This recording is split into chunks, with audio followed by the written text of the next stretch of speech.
La felicidad de estar aquí y reencontrarme con otro colega de mucho tiempo, profesor Jorge,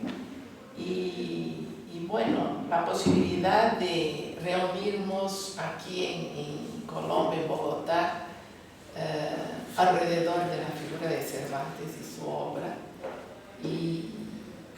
estar en esta ciudad que para mí es la cosa más linda del mundo. Me encanta Bogotá y me encanta la gente de Colombia también. Y creo que, como dice María del Rosario, para nosotros es muy importante que estos congresos se realicen en Latinoamérica, ¿no? Muchas veces nosotros tenemos que desplazarnos la mayor parte de las veces y de pronto estar aquí, celebrar estos autores, en el caso Cervantes, y obras que estudiamos, celebrarlos aquí en nuestras tierras, es algo muy interesante. Bueno, lo que les voy a presentar tiene que ver con una investigación que vengo desarrollando ya hace un tiempo, que gira alrededor de algo que aparece en la obra de Cervantes con mucha frecuencia, que es la figura o el calificativo, en fin, del discreto, ¿no? Discreto, discreción y sus derivados. Yo empecé a estudiar eso y, claro, eso forma parte de un conjunto de tratados propios del siglo XVI, XVII, y eso tiene una conexión íntima con la vida social. Lo que me parece, así, lo que me atrae mucho en esta investigación acerca del discreto y otras formas derivadas, es que eso regulaba la vida social de la gente, ¿no? De estos tiempos, claro que empieza en la corte, pero poco a poco se abre para otras camadas sociales, otros estamentos, y al mismo tiempo eso tiene mucho que ver con la escritura, ¿no? Entonces, claro, leyendo la obra de Cervantes uno se da cuenta que muchas de estas categorías, digamos, de convivencia y de conducta social están representadas en su obra. Lo que quiero traerles hoy es una cierta comparación, cómo Cervantes en un determinado momento utiliza la discreción, la vulgaridad y otras categorías, ¿no? Con una perspectiva cómica, o sea, con un uso poético volcado hacia la comicidad, y en otros momentos, como en el caso, bueno, eso sería en el caso de Quijote, y en el caso de Persiles, cómo va a utilizar estas categorías, pero tratadas seriamente, ¿no? O sea, son dos maneras distintas de moverse dentro de estas categorías de discreción y sus derivaciones. Bueno, les pido disculpas, pero voy a leer. Empiezo con una cita de Quijote. Sé padre, bueno, una cita, Don Quijote escribiendo una carta a Sancho gobernador. Sé padre de las virtudes y padrastro de los vicios. No sea siempre riguroso, ni siempre blando, y escoge el medio entre estos dos extremos, que en esto está el punto de la discreción. Este fue uno de los consejos que Don Quijote le dio a Sancho en la carta que le envió cuando éste todavía ocupaba el cargo de gobernador de la ínsula Barataria. Los vicios y las virtudes, la opción por el camino del medio entre dos extremos y la discreción eran algunos de los tópicos fundamentales que integraban sus consejos al escudero. Cuando Don Quijote redacta esta carta, en el capítulo 51 de la segunda parte de la obra, Sancho ya probaba las amarguras del poder. Sin embargo, las noticias que le habían llegado al caballero sobre el desempeño del gobernador destacan una notable discreción en sus actos y en sus determinaciones, lo que dejó al amo admirado y al mismo tiempo profundamente agradecido a los cielos por los aciertos de su escudero. La satisfacción y el reconocimiento de Don Quijote por la conducta de Sancho fueron tamaños que al concluir la carta enviada al entonces gobernador, lo saludó con un enternecido: tu amigo Don Quijote de la Mancha.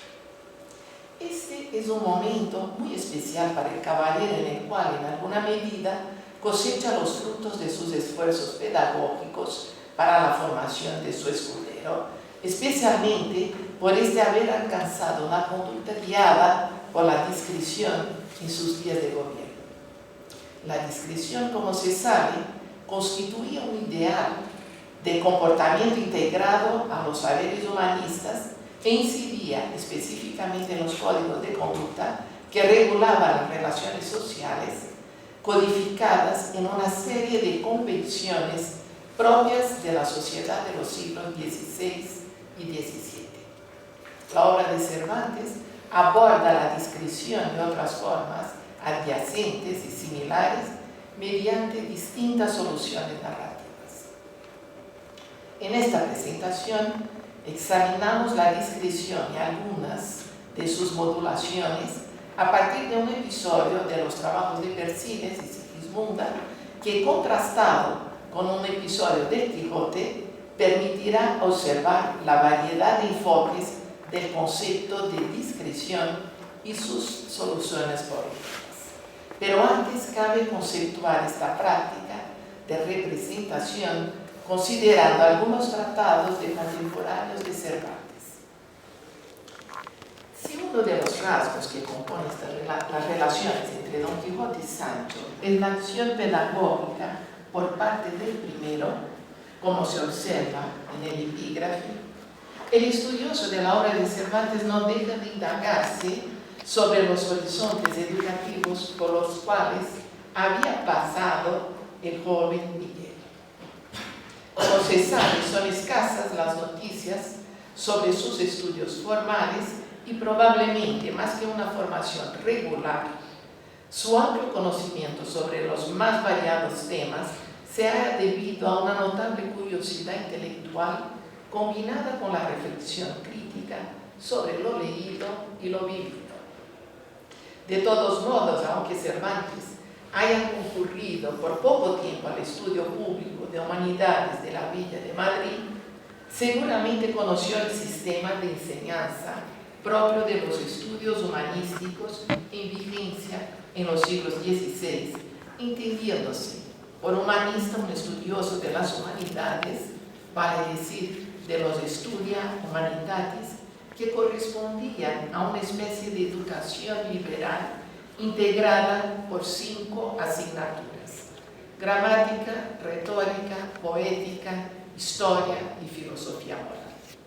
Saberes estos que se encontraban integrados entre sí, de modo que tanto eran importantes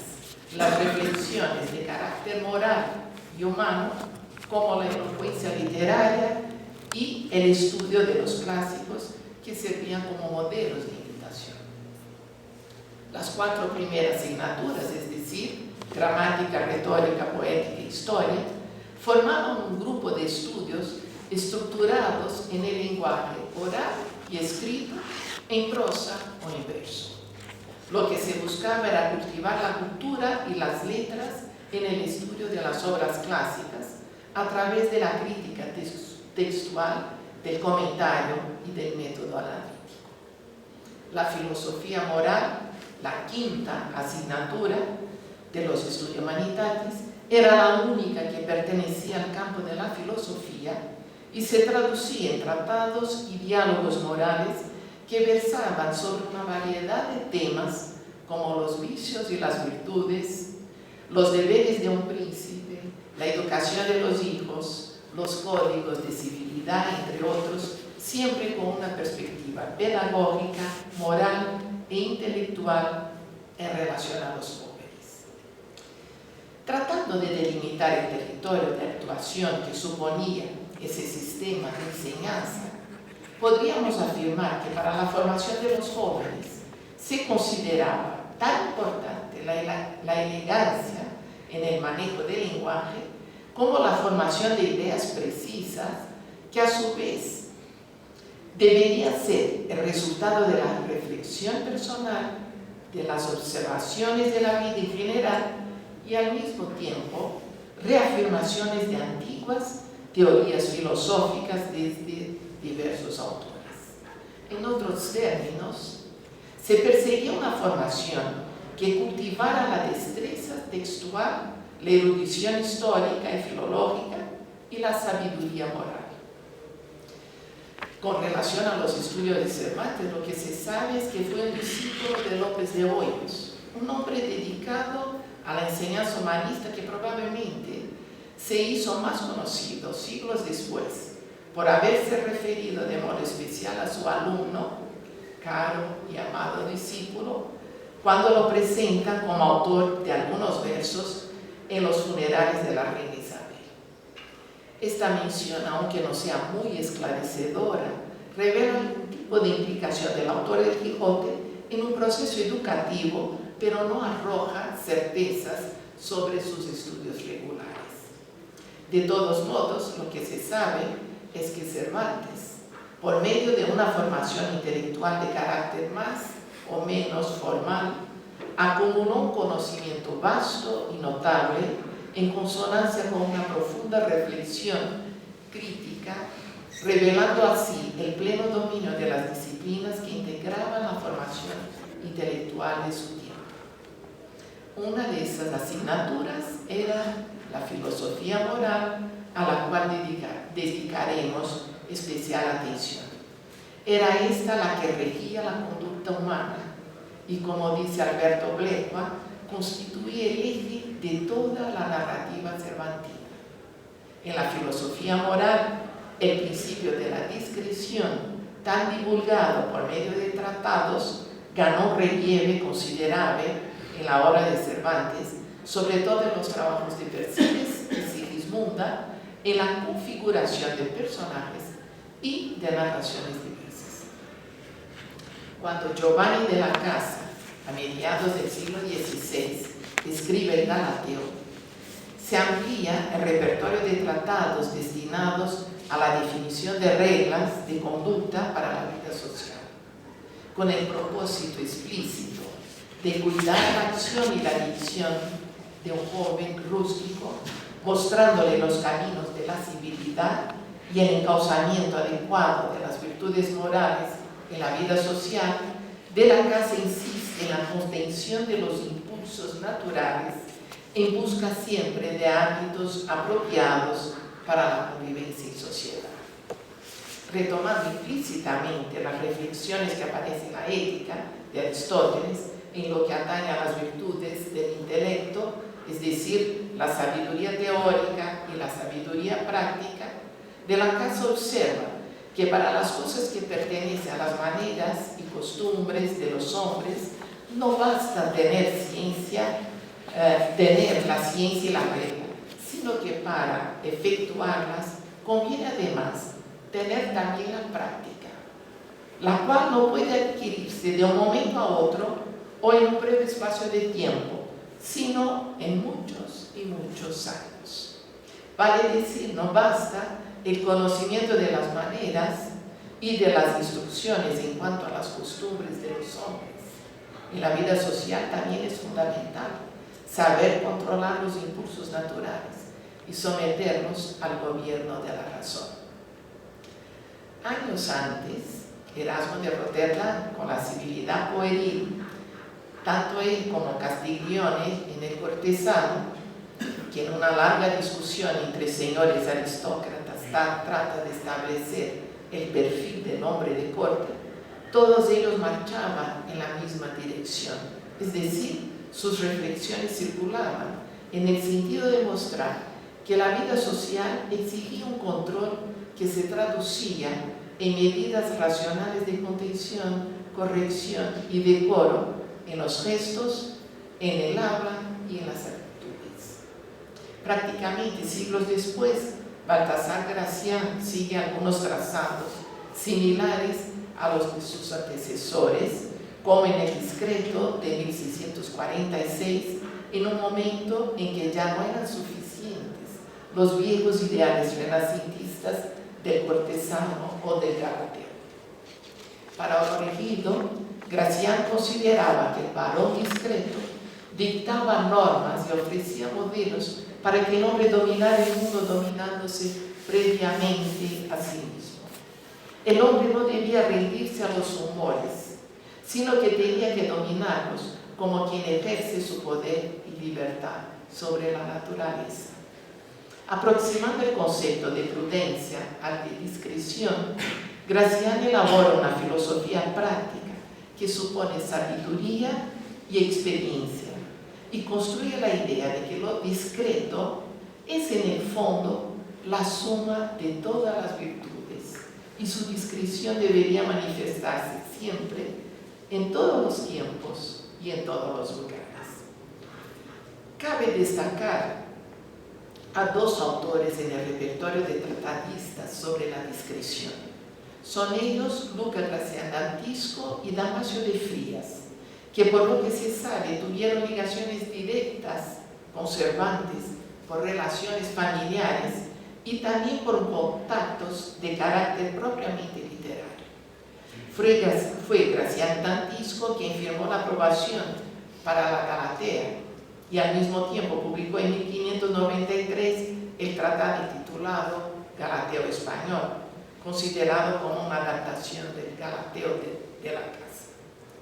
Como dice Gracián Dantisco, en su discreto propósito al escribir el Galateo Español, y cito: solo es mi intento decir lo que conviene a las personas prácticas y bien acostumbradas, que es tener cuidado con aquella medida y buena proporción de las cosas. Con relación al neoaristotélico Damasio de Frías, autor de Diálogos de la Discreción, publicado en 1579, es a él que Cervantes dedica algunos versos encomiásticos en el canto de Calíope en la Galatea. Todos estos tratadistas, sin duda, diferentes entre sí, tenían algo. Estos tratados proponían la introducción racional de un cierto teatro en la vida cotidiana, que evitaría la expresión más directa de los deseos, controlaría las propias emociones e introduciría el protocolo como condición para las buenas relaciones. En consonancia con el arte de observar a las personas y de observarse a sí mismo, el hombre de la sociedad de corte tiene un talento especial para el arte de la descripción de las personas, además de dominar el arte de tratar con ellas, lo que debe ser estratégico y tener la perspectiva de atender a sus propios objetivos. La racionalidad, por lo tanto, se impone en todas las direcciones, ya sea en la observación, en el autocontrol o en la ornamentación de los gestos y de las palabras, de modo que se tenía muy en cuenta la medida y la proporción de las cosas como deseaba Gracián Dantisco. En otros términos, lo que se observa en estos tratados es que tanto los modales como el lenguaje componen una gramática en la que el decoro y el discurso, junto con la acción y la elocución, constituyen un verdadero arte retórico. Si consideramos estos parámetros que conceptúan la discreción en los tiempos de Cervantes, ciertamente vendrá a la memoria de cada uno de sus lectores una serie de personajes, conversaciones, diálogos y situaciones narrativas en las cuales la organización del relato recae justamente en la discreción. Como dice Orejido a propósito del Persiles, y cito: en todo momento la obra cervantina parece canalizar una filosofía íntimamente ligada a la idea de una peregrinación perfecta en la que el curso y el discurso van trazados y escritos con renglones rectos, aunque ese ideal se rompa constantemente por la torcida imprudencia o falta de discreción de algunos personajes que utilizan su ingenio y sus palabras para engañar, maldecir, seducir, mentir o ser simplemente viciosos. En particular, en los trabajos de Persíles y Sigismunda, este parece ser el eje fundamental del relato y sobre todo de la conducta de Auristela y Periandro, que enfrentando innumerables adversidades cruzan tierras y mares en busca de un bien mayor.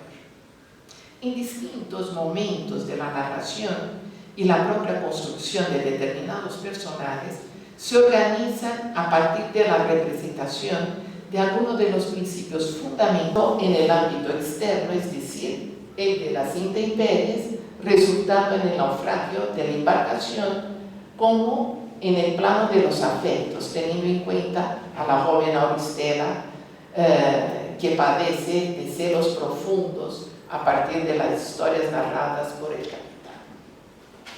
Los náufragos providencialmente son conducidos a la calma de una isla perteneciente al reino de Policarpo, quien los invita a alojarse en su palacio.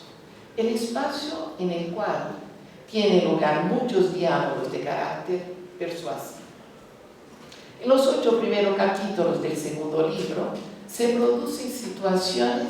de desarticulación de las relaciones entre los personajes, que ponen a prueba algunos